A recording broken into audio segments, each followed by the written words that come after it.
No último dia 13, a Baiana Datem apresentou oficialmente ao mercado a sua mais nova aposta, a linha de notebooks, PCs e acessórios Navigamer, que, como o nome já entrega, foca em trazer acessórios mais avançados para jogadores de PCs e notebooks.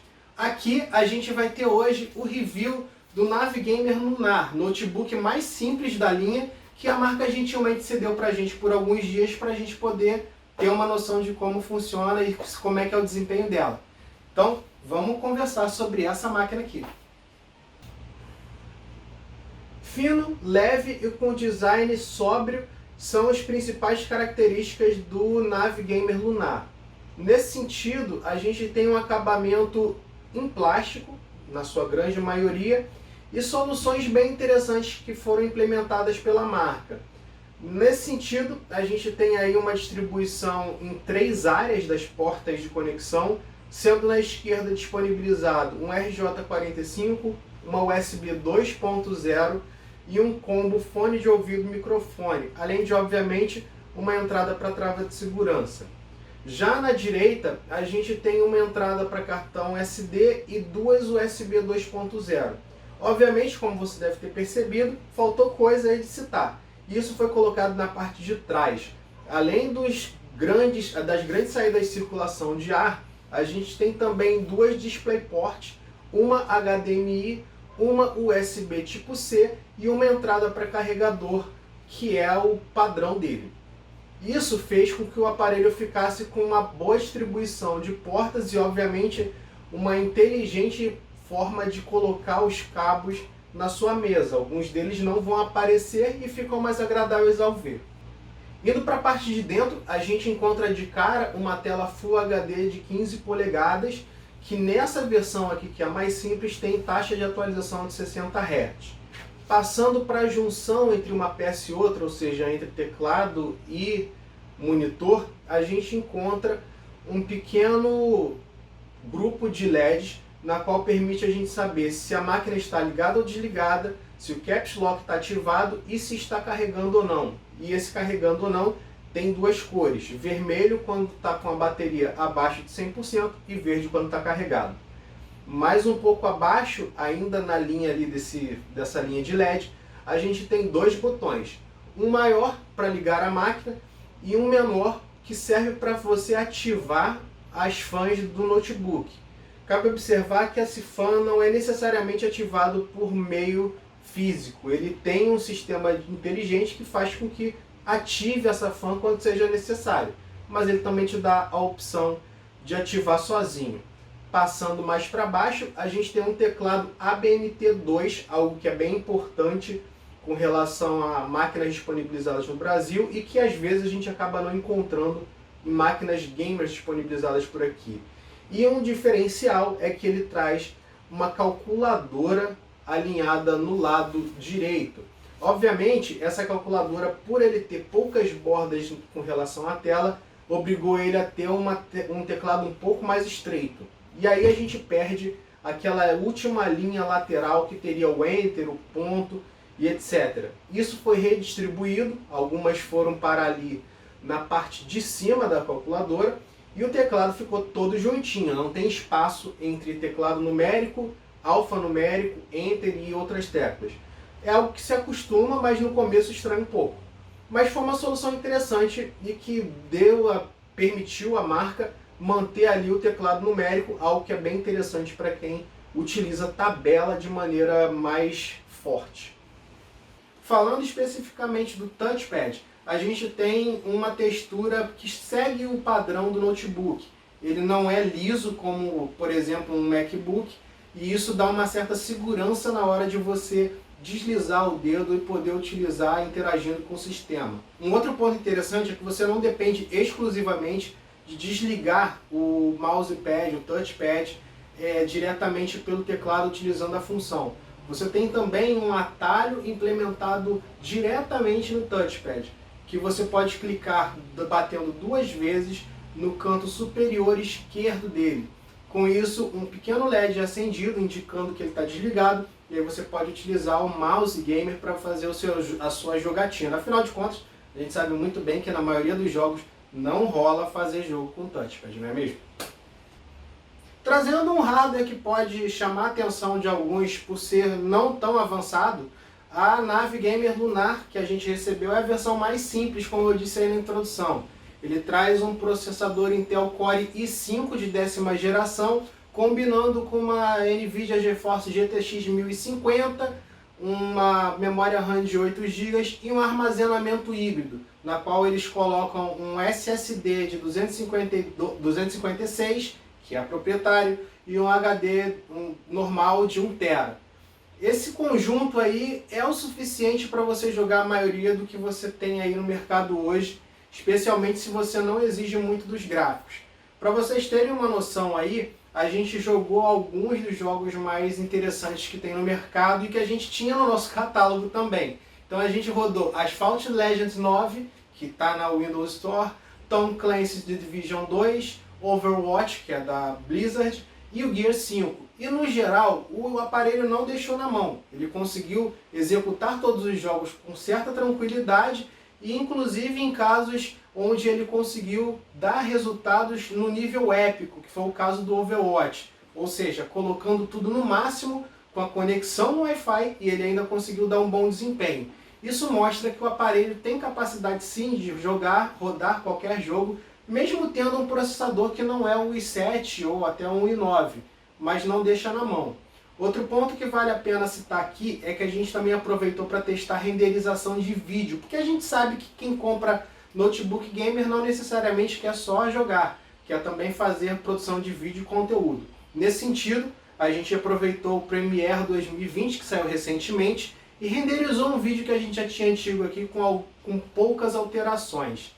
E aí a gente viu que um vídeo de 2 minutos e 42 levou entre 1 minuto e 41 e 2 minutos para ser renderizado. Depende aí do tipo de renderização que você fez. No caso, o maior foi em Blu-ray H264, com Full HD de 25 frames por segundo, e o menor, que foi 1 minuto e 41, a gente utilizou a compressão H264 comum, só que em 60 FPS, e foi um pouco melhor até. Isso significa que o notebook ele funciona muito bem tanto para gamers quanto para produtores de conteúdo. Obviamente deve-se observar algumas limitações ali de hardware, mas no geral ele não vai deixar na mão. Por sinal, a gente sabe também que tem sempre o taradinho do benchmark. E sabendo disso, a gente coloca aí na tela para você os resultados que a gente conseguiu com os principais aplicativos que a gente rodou. Inegavelmente, um dos calcanhares de Aquiles em qualquer notebook gamer é certamente a bateria. Ainda mais considerando um hardware que é relativamente atualizado, na verdade é bem atualizado para falar a verdade, e um corpo leve e fino. E nesse sentido até que a nave Gamer Lunar não deixou na mão não. A gente conseguiu em teste aí utilizando uma reprodução de vídeo em Full HD no YouTube com Wi-Fi ligado e brilho no máximo, um resultado aí em torno de 4 horas utilizando um aplicativo de benchmark específico. Já na hora de fazer o carregamento, a gente demorou aí em torno de 2 horas para ir do 0 ao 100. A gente coloca lá no nosso site os prints relacionados aos 2 testes, mostrando o que a gente fez lá com o Battery Moon, que foi o aplicativo utilizado nesse teste. Cabe observar que esse desempenho aí de 4 horas vai variar também de como você está utilizando o computador.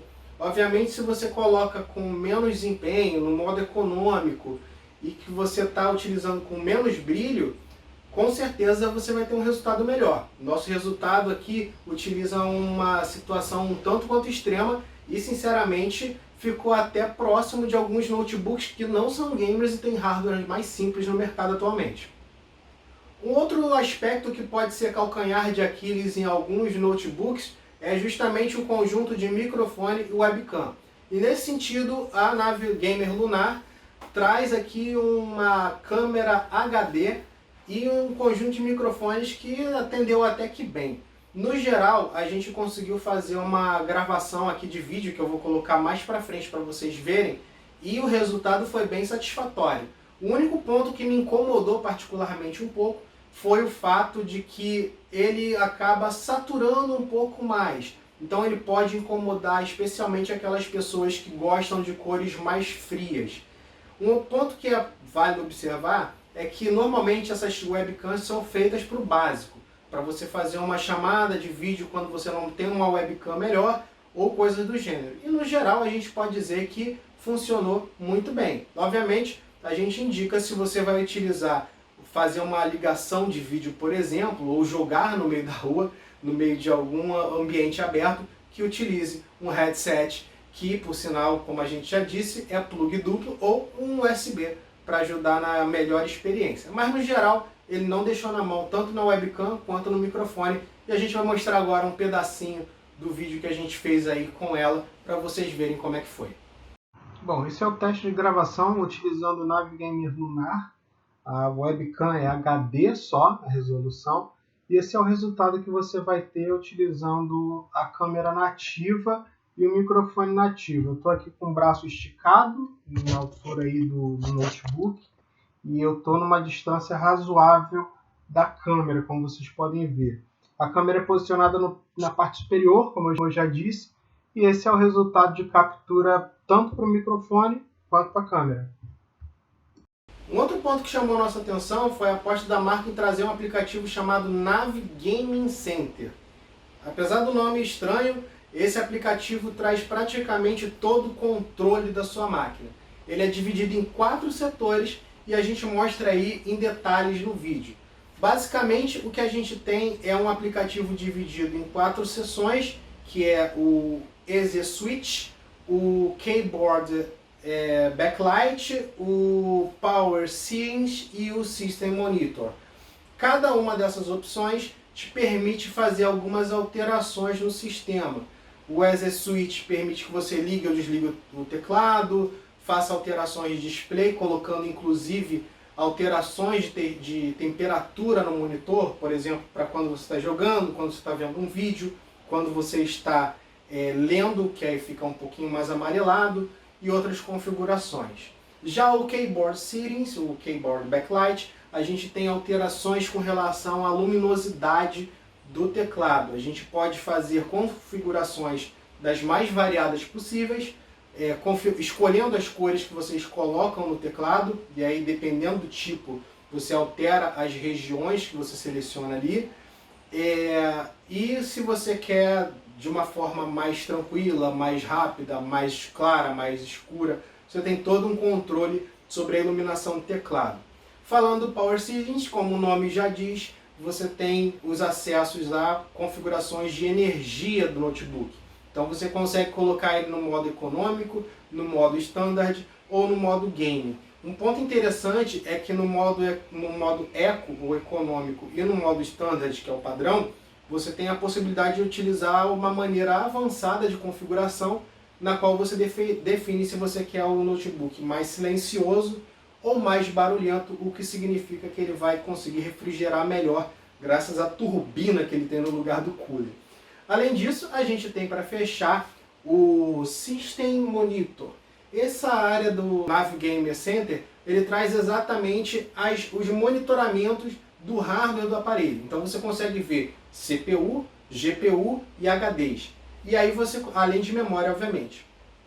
E aí você consegue ver quem está consumindo quanto recurso, né, quanto está sendo consumido de recurso no processador, na GPU, na memória, nos HDs, e também quanto de download e upload está sendo consumido naquele momento. Cabe observar que ele mostra o download e o upload que está sendo consumido e não o acesso efetivo. Então, se você tiver sem navegação, ele vai acabar mostrando 0, porque você não está demandando internet. Agora, se você estiver escutando uma música no YouTube ou vendo algum vídeo online, aí você vai ter alguma demanda de transferência de dados e aí, consequentemente, vai ter variação aí nesse sentido. Inegavelmente, todo review tem esse ponto que a gente considera o mais importante e o mais pesado de se dar. Querendo ou não, o Navigamer ele acerta muito nos detalhes. A gente tem um notebook fino, leve, elegante, bonito no geral, apesar de um acabamento em plástico, mas isso não considero um problema em si, e com um hardware avançado. A gente tem aí um notebook com um Intel de 9ª geração, enquanto muitas das marcas ainda estão entre a 8ª e a 7ª geração. Isso é um ponto que conta muito, especialmente para a sobrevida do equipamento. Um ponto que talvez não seja tão interessante é que o SSD embarcado nessas máquinas são de uma versão mais simples. Por aqui você não precisa esperar por um Evo. Obviamente, isso é muito melhor do que a gente ter alguns notebooks gamers que apostam só num HDD de 5.400 rotações por segundo. Isso daí acaba fazendo um diferencial e tanto. Obviamente esse HDD que eu citei é o segundo armazenamento, que é onde você joga todos os jogos, todos os aplicativos maiores para ter algum espaço sobreviver com esse HD menor. Então, de ponto positivo a gente tem o conjunto como um todo e o acabamento, e a gente tem como ponto negativo, como principal, eu diria que o som um pouco mais baixo e a câmera com a cor um pouco mais saturada. Algo que para alguns vai ser interessante, para outros não. Tem quem prefira o mais fria, tem quem prefira mais quente. Eu particularmente prefiro mais balanceada e eu senti que a webcam da Navigamer derrapou nesse sentido. No entanto, isso não torna a sua aquisição negativa. Pelo contrário, a gente acha que o valor que é cobrado para ele, quando comparado com os principais concorrentes, coloca ele sim como principal para bater aí de frente com as marcas que a gente tem hoje no mercado. E vale a pena conhecer. A gente espera que futuramente a Navi amplie esse portfólio, coloque mais notebook e, acima de tudo, dê mais acesso para os usuários, saindo não só da sua loja oficial, como também para os principais parceiros, algo que já acontece com a Datem, se você for olhar, por exemplo, os principais sites de e-commerce no Brasil. Bom, é isso que a gente achou do notebook e a gente convida você para deixar aqui a sua opinião sobre o que você achou. E, obviamente, fica aqui o convite. Se você ainda não é assinante do nosso canal, se inscreva, ative a sinetinha e também siga-nos nas nossas redes sociais. Então é isso, valeu, um abraço, até a próxima e tchau, tchau!